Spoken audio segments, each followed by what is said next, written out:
We lift the most powerful name of all in this place, the name of your Son, Jesus. We praise you, Lord God. We thank you. Maraming salamat po, Panginoon. Nag-uumapaw po ang aming mga puso ng pasasalamat at pagpupuri sa inyo. Maraming salamat po sa siglang patuloy na ibinibigay niyo sa amin sa tuwing kami ay magpupuri, aawit, magtataas ng kamay at tinig sa inyo. Panginoon, patuloy niyo po kaming pagharian. Ang aming mga puso ay inilalagak namin sa inyong paanan. Puspusin niyo po kami, Panginoon. Puspusin niyo po kami ng kaalaman na manggagaling sa inyo sa pamamagitan ng inyong mensahero ngayong umagang ito. Purihin kayo, Panginoon, itong aming dalangin sa pangalan ng inyong anak na si Jesus. Genesis 2:15. Inilagay ng Panginoong Yahweh ang tao sa halamanan ng Eden upang ito'y pagyamanin at pangalagaan. Be kind to earth. Inilagay tayo ng Diyos dito sa mundo upang alagaan ang buong lugar, ang buong paraiso na Kanyang nilikha. Salamat, Panginoon, dahil kayo'y mapagmahal. Binigyan niyo kami mga tao ng tahanan. Pati ang aming espiritu, ang aming puso ay tinatahanan ng inyong espiritu. Turuan niyo kami, Panginoon, na maging matapat sa inyo, maunawa ang aming mga pribilehiyo at tungkulin bilang mga anak mo na pinangangalaga ng iyong kalikasan. Father, teach us to worship you, to know you by being in our right place as custodians, as caretakers of your creation. Be our speaker, guide us, teach us. In the name of Jesus, your Son, we thank you and we pray for your leading. Be kind to earth. Unang-una, be kind to people. At ito ang tema ng ating mensahe no na salvation through kindness. And of course, be kind to the home of people, to earth. The land, the water, the air, the plants, the animals, ang pag-aalaga sa kanila ay kasama ng totoong pagsamba sa Diyos, paggalang sa Diyos, na lumikha sa lahat ng bagay. Sa Genesis chapters 1 and 2, we see that God created the heavenly bodies, including the earth, and everything in and on it. Psalm 24:1, the earth is the Lord's, and everything in it, the world, and all who live in it. Mula sa kalaki-lakihang mga dambuhalang mga nilikha hanggang sa kalit-liitang mga mikrobyo, hanggang sa kalit-liitang mga amoeba, lahat yan ay nilikha ng Diyos. God owns all creation. Diyos ang tunay na may-ari ng lahat. Tayo'y nakikigamit lang, kaya lumugar at huwag abusado. God as creator owner must be respected. Disrespect against creation is disrespect against the Creator. Humans are to care for the earth. Tayo ay taga-pangalaga. Genesis 1:26. Pagkatapos, sinabi ng Diyos, ngayon likhain natin ang tao ayon sa ating larawan, ayon sa ating wangis. Sila ang mamamahala sa mga isda,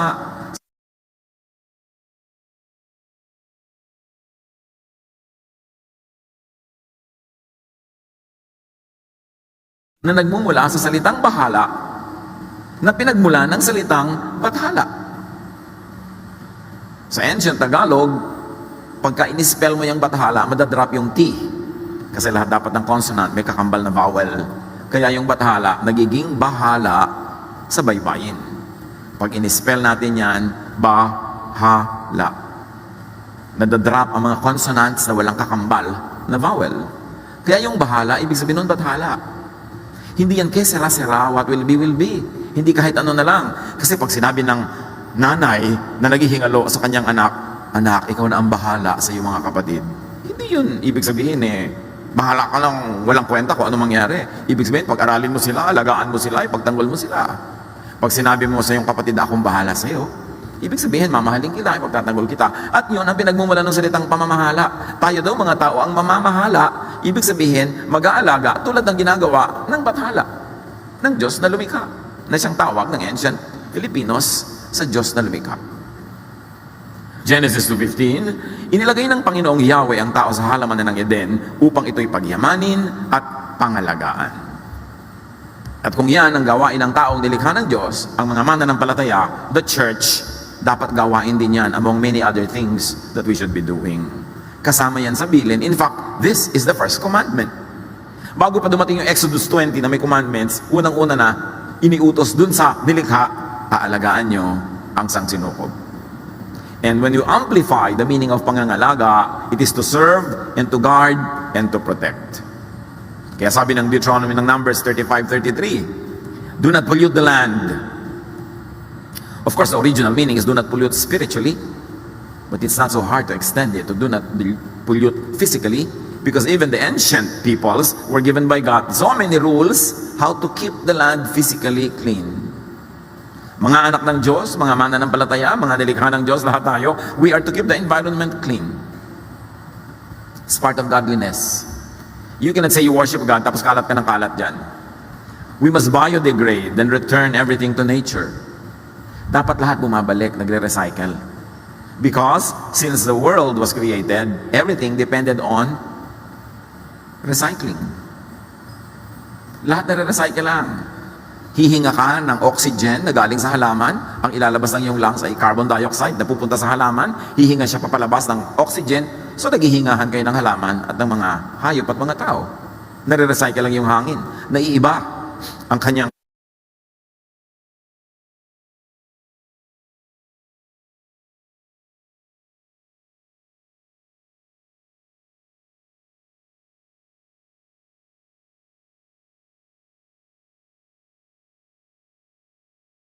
kinuha mo yun sa kalikasan, tapos hindi mo ibabalik, hindi mauubos yung kalikasan, tapos mapupuno ka ng basura.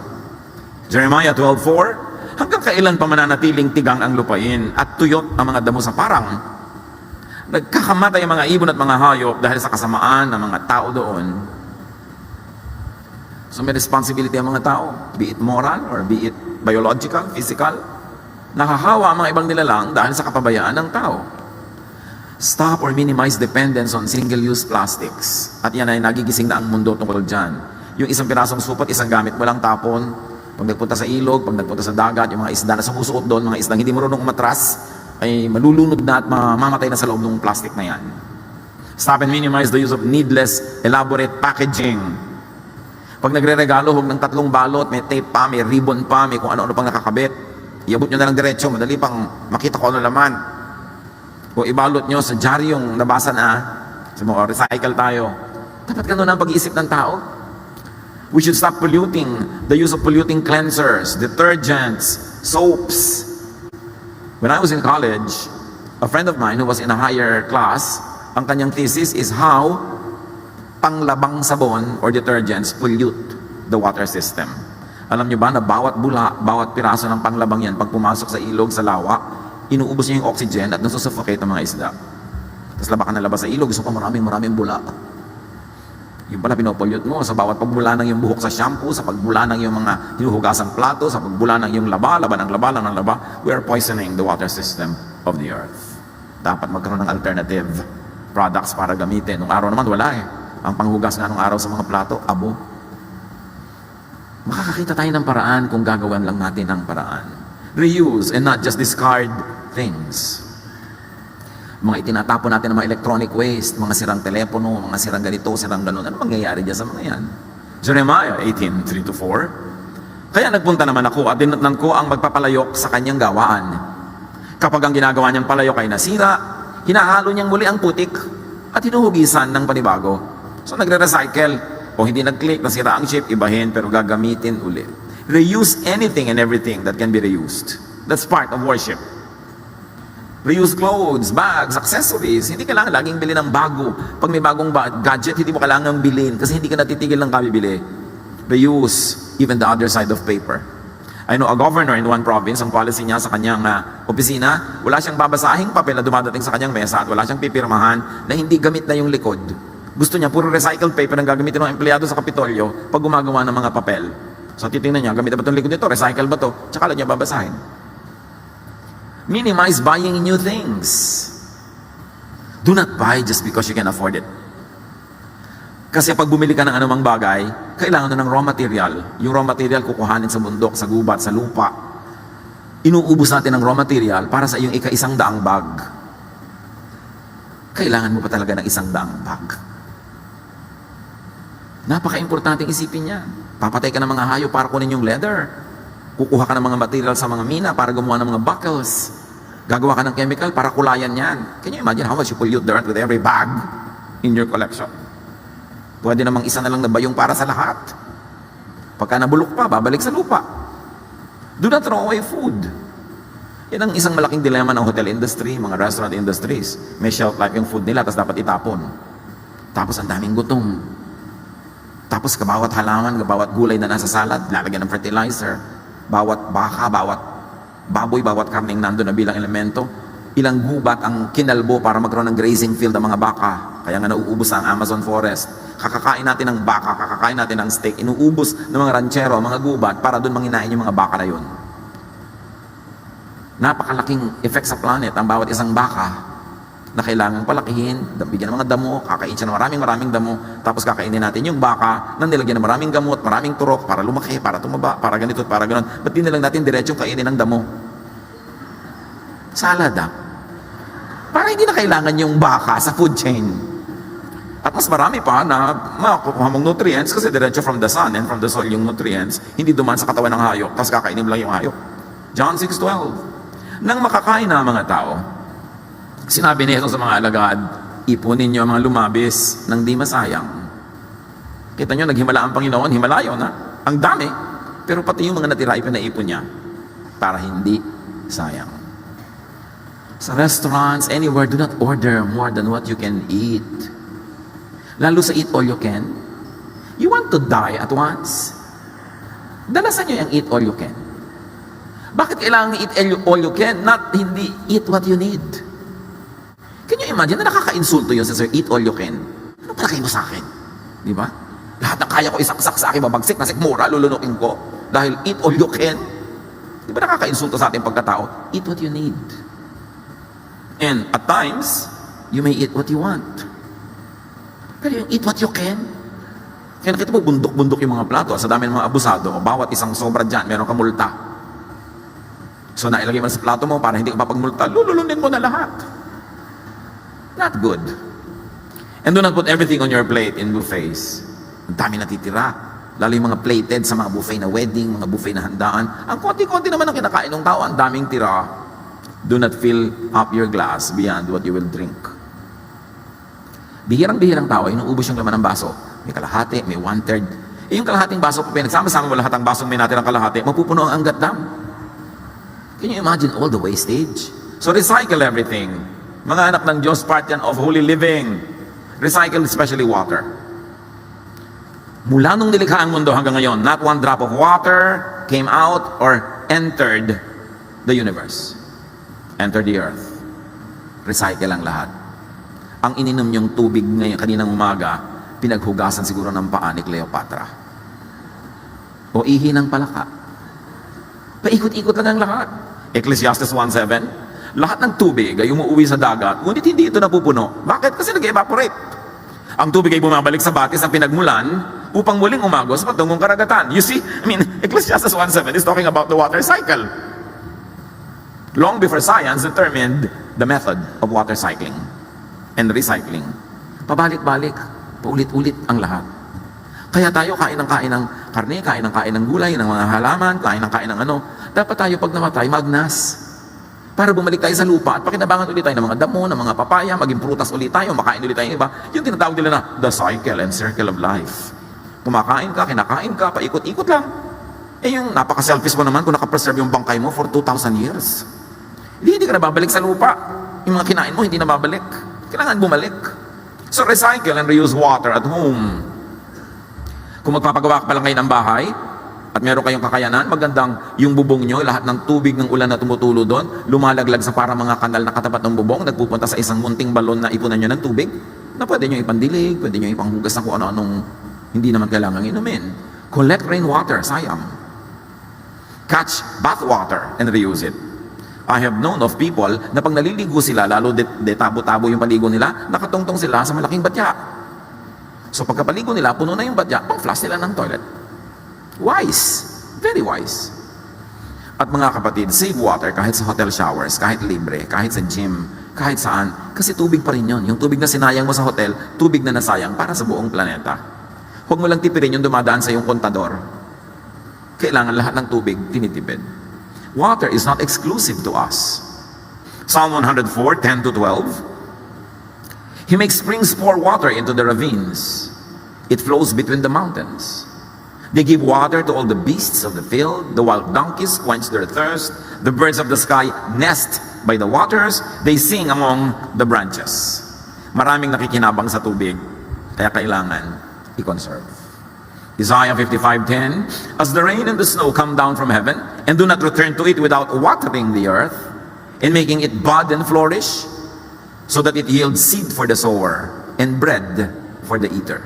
Ang tubig daw na tumutulo bilang ulan, bilang mga patak ng ulan, ay hindi babalik doon sa himpapawid hanggang hindi natanggawa ang misyon.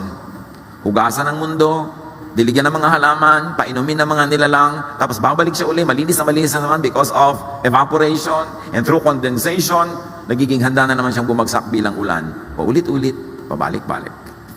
Tapos sa mga tao, pinopolyut ang hangin, puro polyutant at lason sa hangin, pagdaan ng ulan na bumababa sana sa lupa, nakakatanggap at nadidikitan ng mga pollutants in the air, bumabagsak sa atin as acid rain.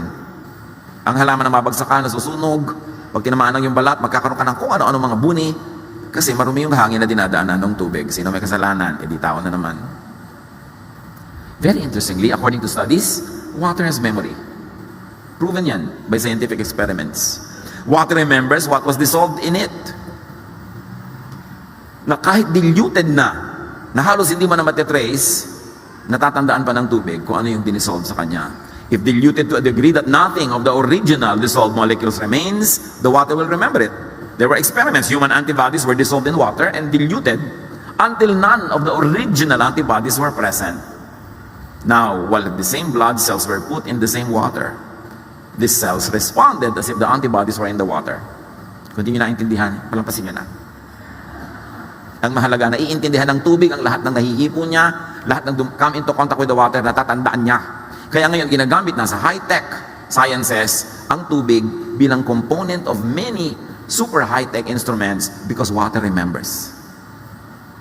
In this very interesting book called The Secret of Water by Masaru Emoto, ang dami nilang experiments, nakita nila na ang tubig ay nakakausap.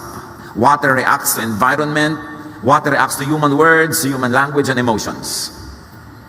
May mga tubig na pinupuri nila, pinasasalamatan, tapos i-freeze. At pag frozen natin, tinitingnan nila under very powerful microscopes yung mga molecules niya at yung mga formations niya as crystals. Ang gaganda ng formation, para mga parol sa Pampanga. Pero pag yung tubig, minura-mura nila, pinintasan. Tapos i-freeze, tiningnan nila sa microscope yung mga components, durug-durug, wasak-wasak, pangit-pangit. Kaya pala dapat nagpapasalamat ka. Salamat Lord sa tubig. Thank you tubig, iniinom kita. Naliligo ka. Thank you tubig. Wow, masarap mo naman tubig. Kasi gumaganda siya lalo, papagandahin ka rin niya. Pero may tubig kang katawan, ayoko naman tubig na ito, tabak-tabak, diba? Ayoko sa tubig na ito, papangit siya lalo. Parang tao nagre-respond. Pag pinupuri, there are beautiful formations. Pag pinipitasan, chaotic formations. Nakikinig pala sila. I was talking to one very prominent leader of the church the other day. At nung binanggit ko to, sabi niya, kaya pala, alam mo kapatid, sabi niya, minsan naliligo kami sa beach, nag-enjoy kami sa malaking alon. Eh ako sabi ko, lumaki talaga yung alon. Sabi ko, more, hanggang inanod kami, butik na kami nalunod. Sabi, hindi mo pala dapat sinasabi yun, nakikinig. Sabi, hindi mo ba alam na si Jesus nga, pinatigil niya yung bagyo, tumigil eh. Nakikinig, di ba? May power talaga. Marami tayong hindi alam. So may kaharap kayong tubig o inumin, huwag niyong pintasan. Lalo't kung kailangan niyo rin namang inumin. Huwag niyong pinipitasan yung pagkain na kakainin. Pagkain tan, tabak-tabak. Habang kinakain niyo siya, purihin niyo para lalo sumarap. At nung nalunok niyo na, sabi niyo, joke. O, dito naman siya papangit pag nasa loob. Our environment responds. So respect water. Si Jesus nga tinawag na living water. Alam nga namang walang kwenta yung tubig para gawin siyang comparison kay Jesus. Recycle air. Very important. Job 37, 12 to 13. At His direction, they swirl around over the face of the whole earth to do whatever He commands them. He brings the clouds to punish people or to water His earth and to show His love. So nakita niyo yung hangin, yung mga ulap, lahat yan nagagamit na instrument to be a blessing or to discipline and even to punish.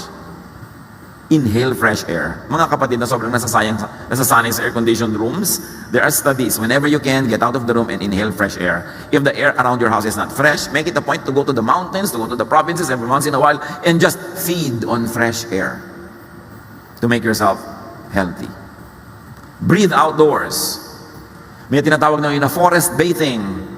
Pupunta ka lang sa gubat, maglalakad ka doon, minamahal mo yung mga puno, they love you back, you inhale fresh oxygen, and it is very good for your health.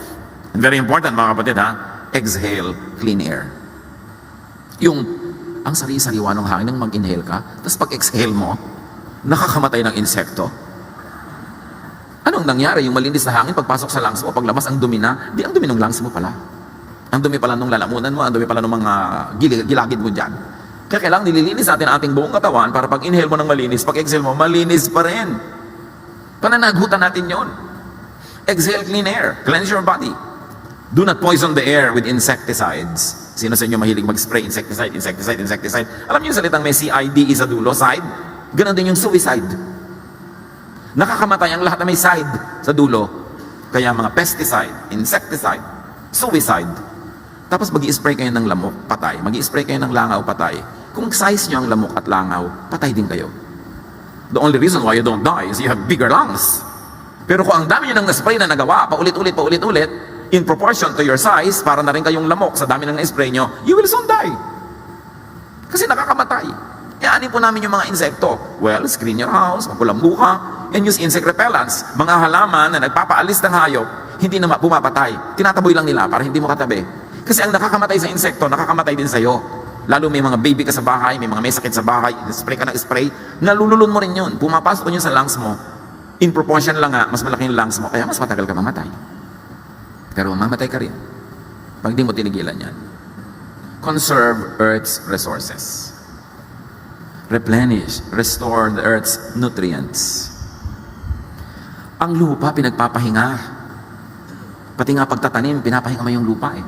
Nung araw, utos ng Diyos, tuwing ika-7 taon ng pag-aani, 1 taong nakapahinga ang lupa. Ipapahinga din. Leviticus 23, 3-5. 6 na taon ninyong tatamnan ang inyong bukirin at aalagaan ng mga ubasan. Ang ika-7 taon ay taon ng lubos na pamamahinga ng lupain. 1 taong nakatalaga para kay Yahweh. So yung iniutos ni Yahweh na pahinga, hindi para utusan kang wala kang gagawin, kundi para mapahinga ka. So kung ano yung nakakapahinga sa'yo, yun ang mabuti sa'yo. Pati lupa, pinagpapahinga. Huwag ninyong tatamnan sa taong yon ang inyong bukirin sa patuloy ng verse. At huwag pipitasan ang mga punong ubas na hindi naaalagaan. Hayaan lang sila. Huwag greedy. Ngayon kasi ang agriculture, dati nag-aani ka once a year ng palay, gagawin 2, 3, kung pwede sanang 7, gagawin 7. Talagang papagurin ang yung lupa hanggang mamatay yung lupa.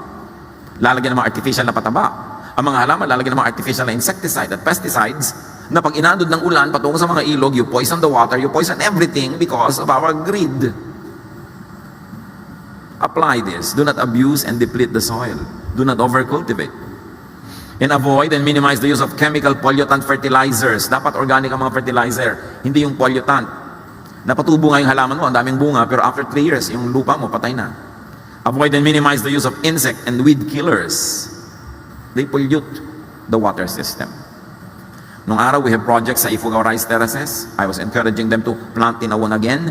Kasi yung kanilang native variety is the best for that place. Pero tinuruan sila ng mga internationally trained technicians na magtanim ng mga high-yielding, multi-cropping rice. Pero kailangan ng insecticide, kailangan ng fertilizer. So they pollute the water system of the rice terraces that goes to their rivers na pinagmumulan ng kanilang protein na fish. Maraming repercussions pagka hindi mo binalance yung natural way. So spare food for others. Leviticus 19, 9-10. Kung mag-aani kayo sa inyong bukirin, itira ninyo ang mga nasa gilid. At huwag na ninyong balikan ang inyong naanihan. Huwag ninyong pipitas ang lahat ang bunga ng ubasan, ni pupulutin man ang mga nalaglag. Bayaan pa ninyo ito para sa mga mahihirap at sa mga dayuhan.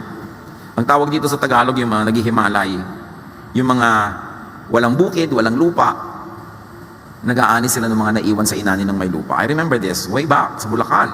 Mga lola ko may mga patanim. Tapos pag may mga ani, nakikita ko na may mga natitira.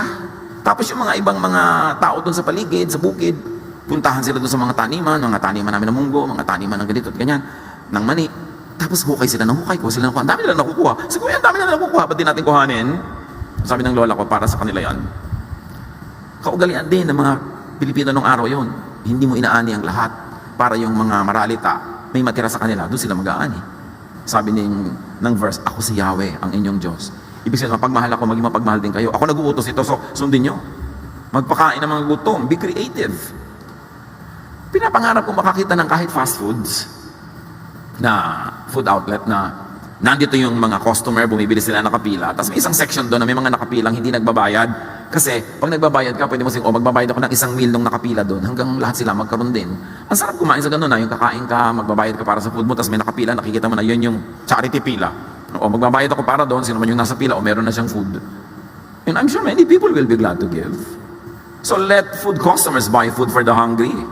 Meron kang lane for the hungry. Para sustainable lang iyong mga love ministries. Kasi kung puro ikaw lang yung magbabayad doon, baka maubos na yan next week. But if you give opportunities for others to feed people, many people will be very glad to do that. Importante, kung may baon kayo, meron kayong extra baon na sandwich, extra baon na biscuit, pag may nakita kayong gutom, ibigay nyo. Dahil yun ang gusto ng Diyos, that we share food. And of course, spare food for animals. Psalm 104:14, you let the earth produce grass for cattle, plants for our food. So, sabi nga, kailangan merong para sa cattle at merong para sa atin. Hindi tayo lang. For the sake of animals, care for the land. Pag sobra tayo naglagay ng mga insecticide, pinapatay mo lang yung kulisap ng iyong palay, pero namatay lahat ng kulisap. Pati mga bulate na apektuhan. And now, the world is running out of bees. Sa takot natin sa bee na matusok tayo at makagat, inuubos natin ang mga bees. Bees ang nagpo-pollinate ng mga bulaklak. Pagka hindi yan na-pollinate, hindi sila mamumunga. Mawawalan tayo ng buong pamamunga ng mga halaman. Kala natin, ganun-ganun lang yun. Dalipulin mo ang isang uri ng mga nilalang, maapektuhan tayo lahat. Avoid reckless consumption. Be wise in consuming. Be conservative. Proverbs 21:20, dahil sa pag-iimpok, ang bahay ng matalino ay napupuno ng kayamanan. Ngunit lahat ay winawaldas ng taong mangmang, kaya wala at wala rin siya lagi. God will judge people as they abuse creation. Isaiah 24:4-5. The earth wilts away, its mighty leaders melt to nothing. The earth is polluted because its people disobeyed the laws of God. Again, this is spiritual and material pollution. Jeremiah 2:7, dinala ko sila sa isang mayamang lupain upang tamasahin nila ang kasaganaan yon. Ngunit, dinungisa nila ang ibinigay kong lupain dahil sa karumal-dumal nila mga gawain. Psalm 107:33-34. He turned rivers into a desert, flowing springs into thirsty ground, and fruitful land into a salt waste because of the wickedness of those who live there. Kita nyo ang nagiging bunga ng kasamaan ng tao, ang mga ilog nagiging disyerto, ang mga bukal nagiging uhaw na tigang na lupa. At ang lupain na mayaman, nagiging akanin mo yung mga asinan na maalat na walang tutubo dahil sa kasamaan ng tao. Now, God didn't, and God doesn't need to do this manually. Masama ka, so tutuyuin kang ilog. No, because everything is on automatic. All the laws of God are set.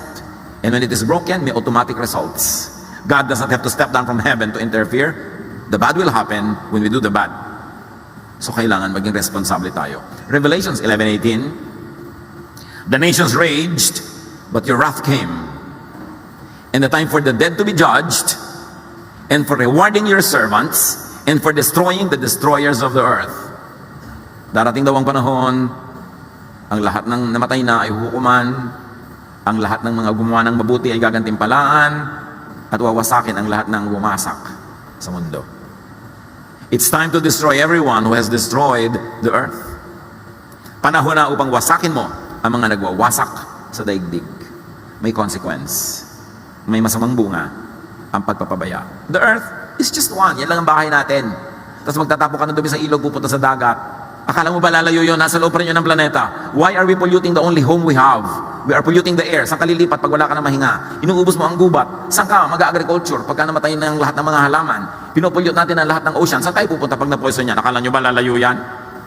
Nandyan lang, paikot-ikot. It is the only island in this vast space of lifelessness that we have, and we're destroying it. Wala naman tayong lilipatan. Padala ng mga spacecraft sa Mars, sa Moon. Ang atupagin natin, magtanim tayo ng mga halaman, linisin natin yung mga dagat, kasi ito yung bahay natin. Ba't madudumihan ang sarili mong bahay? Why pollute and destroy your only home? Kailangan. Ang mga bansa, may mga nuclear weapon. Akala nila, pag pinaputok nila sa malayo, doon sa kalaban nilang bansa, nasa loob pa rin yun ng Earth. Yung atmosphere, yung pa rin ang tatanggap ng mga laso nun, babalik din sa kanila yun, parang water, pabalik-balik. Akala natin, mapipigil mo ang dumi by national boundaries. May mga bansa pa nag-export ng basura. Bakit? Pagka ba nabulok yan dito sa lugar na ito, hindi ba sila maapektuhan? Dadalhin din yun ng hangin doon. We should all be responsible. for the environment.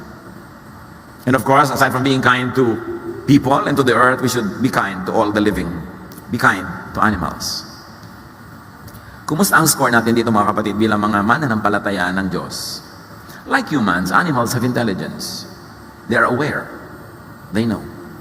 Job 12:7, if you want to learn, then go and ask the wild animals and the birds. Matatalino ang mga hayop. The animals came to Noah. Birds fed Elijah. And animals have feelings. Mayroon silang damdamin tulad ng tao. Crocodiles swim and have fun. Ostriches flap joyfully. Horses rejoice. And did you know that elephants have funeral rites for their dead? Pag may namamatay silang kalahi, tinatakpan nila ng mga sanga, ng mga dahon, ng lupa, inililibing nila ang kanilang dead. And yet people shoot an elephant just to get the tusk para lang magka-ivory. Mga anak ng Diyos, huwag kayong bibili ng ivory. Every purchase of ivory, inuutusan nyo yung nagtinda sa inyo na pumatay uli ng elepante para may mabili pa uli at meron silang pagkakitaan. Animals love their mates, their children, their family and friends. Kita nyo kung paano alagaan itong swan at yung mga anak niya. Meron ng sinasakyan, may takip pa sa ibabaw. Lions take care of their babies. Everybody, all of these animals are very caring parents. Respect animals. Do not objectify them. Huwag nating manhirin ang ating sarili para hindi natin maramdaman ang kirot na nararamdaman ng mga hayop pag tayo ay nagiging malupit. Animals do not belong in cages. They belong in the wild. Hindi sila bagay sa zoo. Animals do not belong in aquariums. Alam niyo yung mga seafood market, yung buhay na buhay yung mga isda, iluluto. Alam niyo ba na mula nung nahuli sila hanggang lutuin para sa inyo, hindi sila pinapakain? Wala silang nakakain kasi para daw hindi dumumi yung aquarium at saka para malinis ang kanilang sikmura at pag niluto, malinis, mag-enjoy ang customer. Pero the kindest thing you can do to a fish or a sea creature in the aquarium is to eat it at once because as long as it lives, it never eats. The agony only prolongs. Animals are not for entertainment. Hindi sila mga para patungtungin mo sa mga platito. Hindi sila para paglaruin mo ng mga bola. Animals do not belong in water fun areas. Hindi sila bagay dyan. Huwag kayong bumibili ng mga ganyan ticket. Huwag kayong nanonood ng mga ganyan. Kasi tuturuan nyo yung nagnenegosyo na humuli pa ng marami dahil malaki ang benta ng ticket.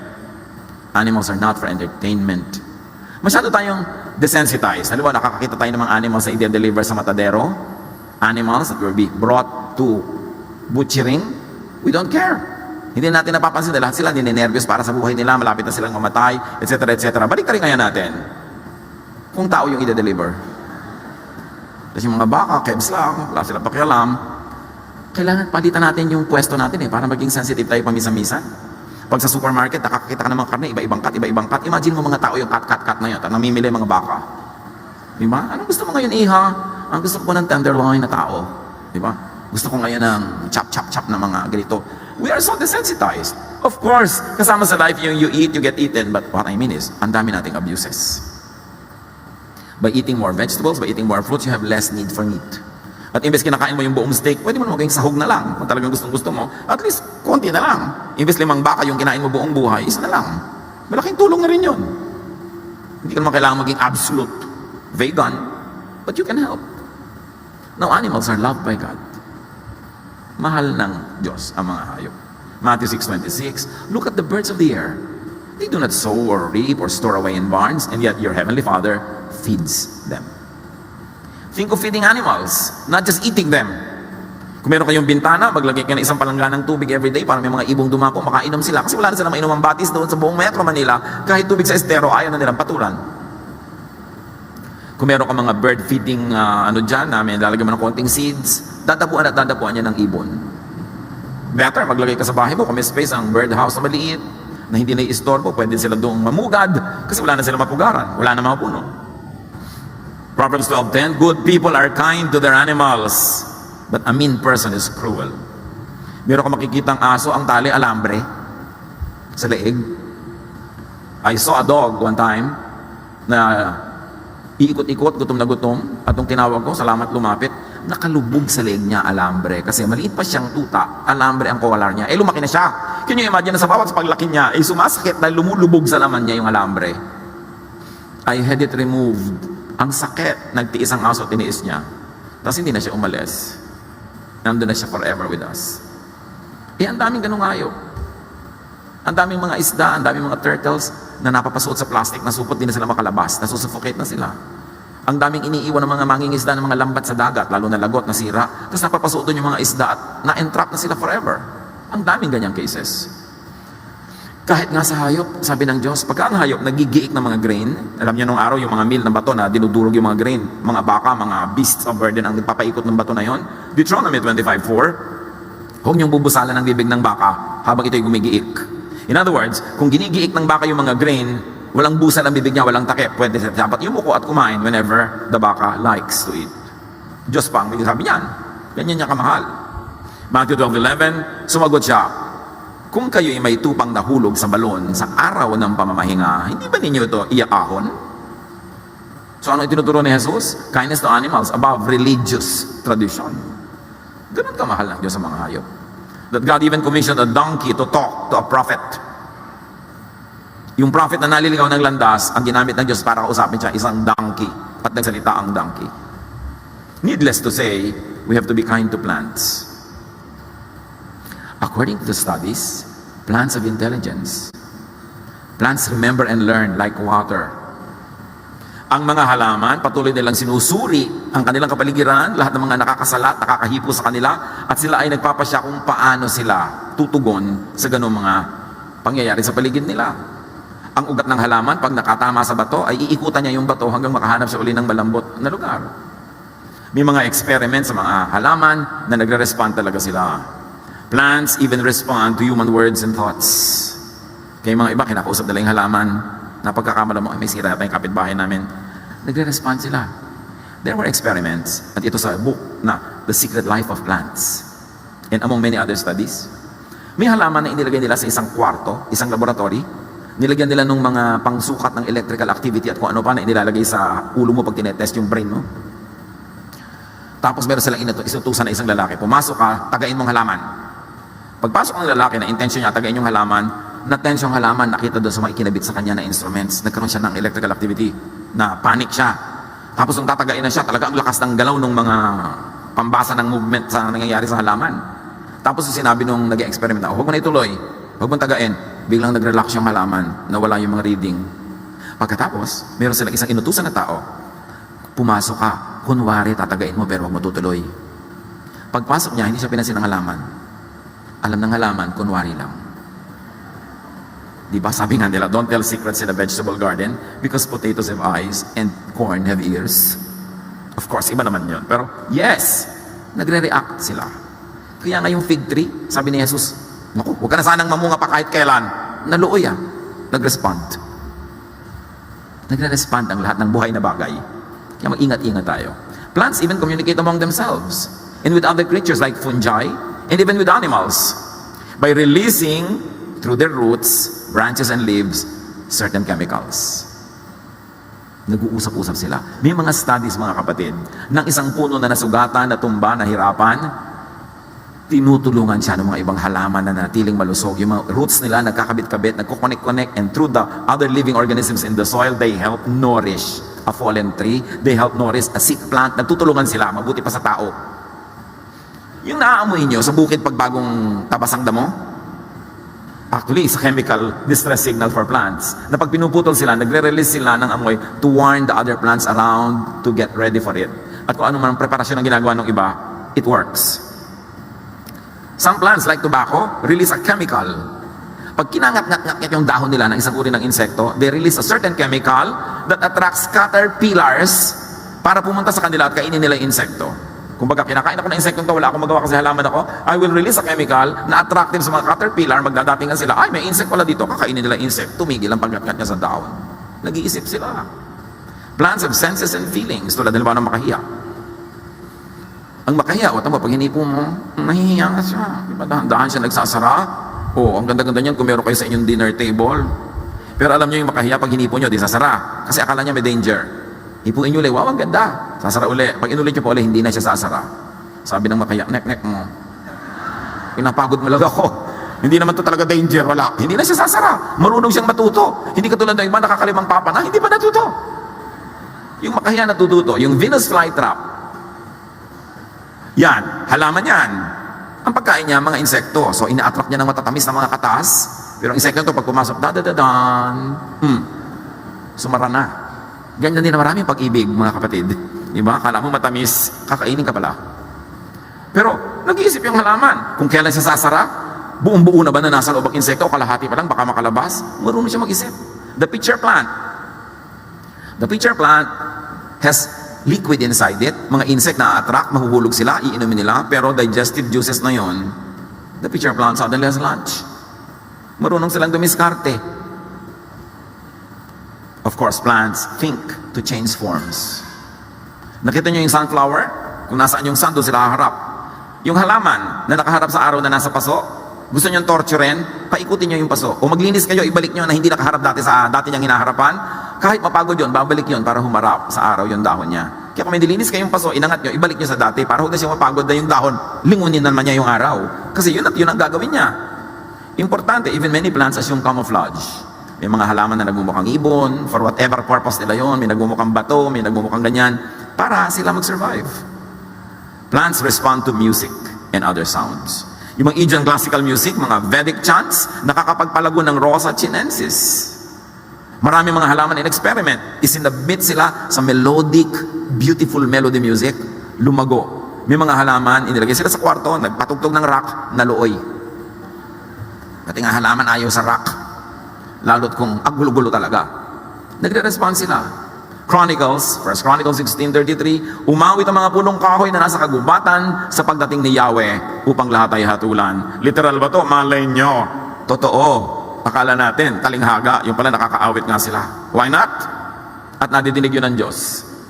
Deuteronomy 20:19, kapag kinubkob nyo ang isang lungsod, ibig sabihin, militarily, pinaligiran nyo, gusto nyo siyang matagal na bantayan para nyo mas makuha yung city, huwag ninyong putulin ang mga punong kahoy doon.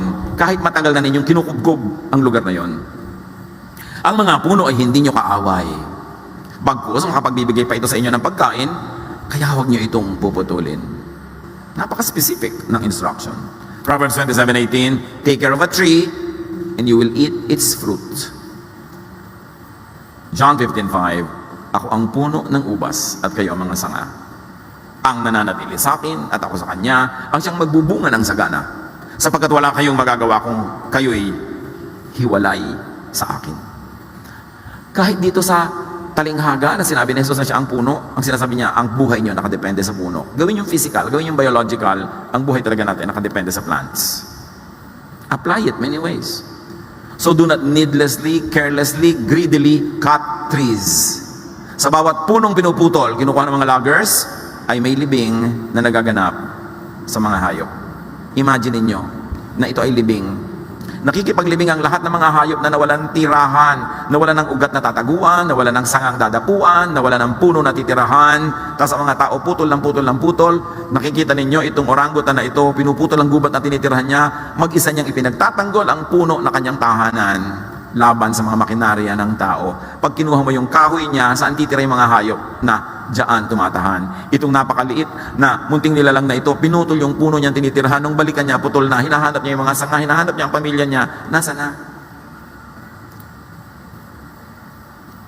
This squirrel is a symbol of so many animals that we deprive of habitat, of shelter, of home, of food, whenever we carelessly deforest our environment.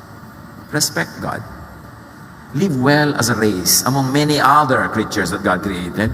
Be kind to earth. Isipin natin mga kapatid kung ano sa pang-araw-araw nating pamumuhay in practical terms ang magagawa natin para tumulong tayong alagaan itong daigdig na ibinigay ng Diyos, pigilan, kundi man lubos na puksain ang pagsira at ang pollution, at palaguin natin ang lahat ng mga bagay na lumalago. Sa bawat space na pwede, magtanim kayo ng halaman kahit sa lupa, sa inyong kuko. Kailangan maraming halaman. We need, according to studies, you need 40 trees for every human being para siya makahinga ng tama. Kung naubos na yung trees, saan tayo kukuha oxygen? Mag-isip-isip. Pag-isipan natin mga kapatid sa ating mga araw-araw na pamumuhay, paggamit ng mga plastic, paggamit ng mga disposable, ang walang habas na pagsira natin sa ating kaisa-isang tahanan, at paglabag natin sa magandang kalooban ng Diyos. Ama namin, turuan niyo po kami na maging responsible caretakers of the earth. Ipakita niyo sa amin sa bawat hakbang na ginagawa namin sa practical sa pang-araw-araw na buhay, kung paano kami makatutulong. At nang sa gayon, maluwalhati ang iyong pangalan at kami maging tunay na matapat sa iyo sa pag-aalaga sa iyong nilalang.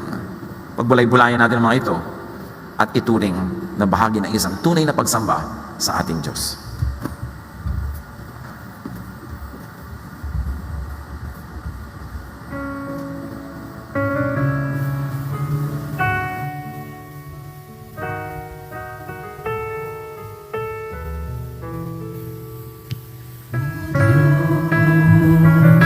Labis akong namamangha dahil kaganda ng lumitaw mundo'y puno ng iyong pagpapalang sa iyong salita nagmula. Basta ang sa kaibigan ganda'y sadya di mapapantayan ng higit. Magilang hangin at ulan, likha kapangyarihan. Magkamangha, O Diyos, pangyarihan mong taglay. Walang makalulubi at wala nang babantay. Sa ngalan niyo, O Diyos, kami magsasaysay. Magkakangang papuri ang aming alay. O Diyos, labis akong namamangha dahil sa ganda ng inilang mundo'y puno ng iyong pangalan sa iyong salita nagmula. Basta ang buong sa kaibigan ganda'y sadyang di mapapantayan ng higit. Magilang hangin at ulan, likha ng makapangyarihan. Kamangha-mangha, O Diyos, kapangyarihan mong taglay. Walang makalulupig at wala nang babantay. Sa ngalan niyo, O Diyos, kami magsasaysay. Walang papuri ang aming alay. Walang papuri ang aming alay. Walang papuri ang aming alay. Amang banal na nasa langit, marami pong salamat, Panginoon, sa mensahe na aming isa sa buhay at isa sa puso sa umagang ito. Salamat po sa mga reminder mo, Lord, na hindi lamang namin dapat mahalin ang aming kapwa, kundi ang bawat nilikha mo, Panginoon, dito sa lupa. At Lord, sa sandali pong ito, nais po namin kayong papurihan, nais po namin kayong dakilain, at patuloy na mag-worship sa iyo sa umagang ito, sa pamamagitan ng aming pagbibigay, sa aming paghahandog ng aming ikaputhandog, Panginoon. May you search our heart, Father, and may you find us faithful as we give cheerfully and joyfully what is due to you, Father. Lord, ito po ang aming handog sa iyo, Panginoon, na may papurit pa sa salamat.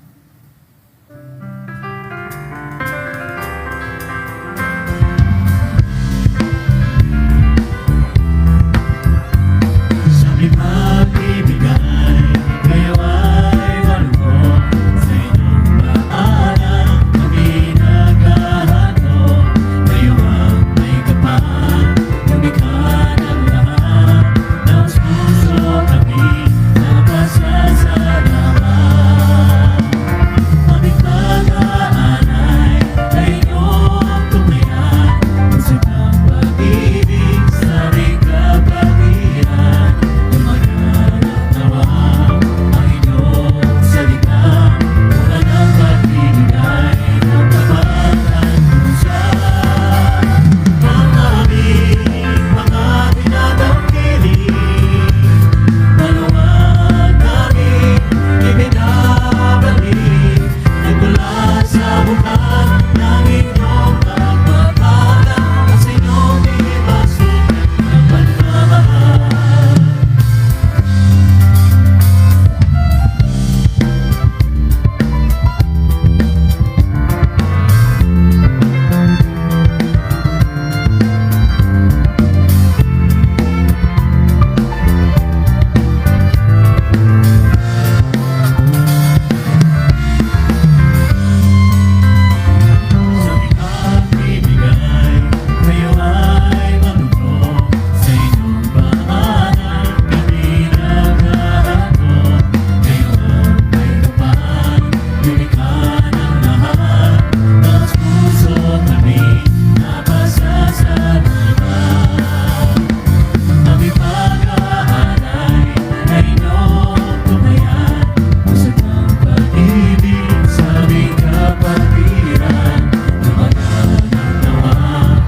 Tanggapin mo po ang aming agkaputhandog sapagkat inaalay namin ito sa iyo ng puno ng pag-ibig at katapatan. In Jesus' name we pray.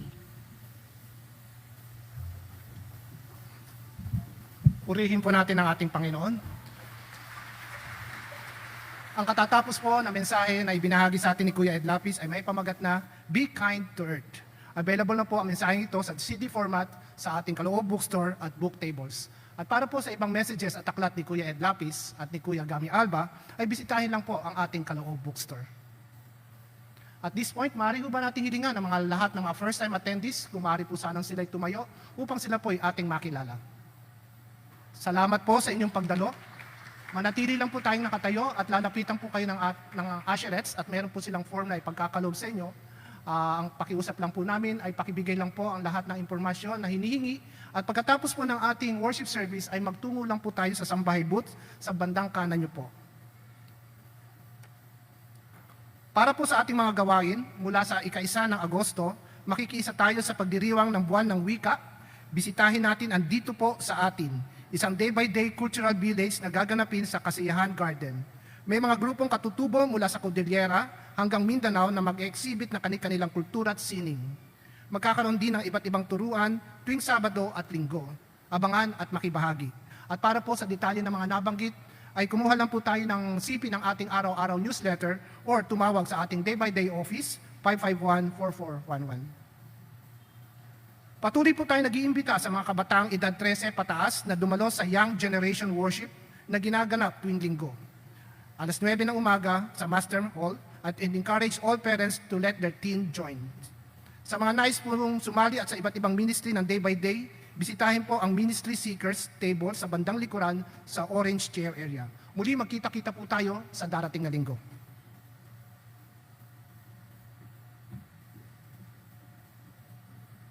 Manalangin po tayo. Diyos amang manlilikha ng langit at lupa, salamat sa kalikasang biyaya. Maging tapat nawa kami sa pangangalaga ng aming tahanan dito sa lupa. Sa hangin na ang simoy ay kay dalisay, ang tubig na kay ganda, at sa mga halamang nagbibigay ng kasiyahan sa aming mga mata, at pagkaing nagbibigay lakas at sustansya. Sa pangangalaga namin sa kalikasan, malugod nawa kayo, Panginoon. Ito ang aming samot dalangin sa ngalan ng iyong anak na si Jesus.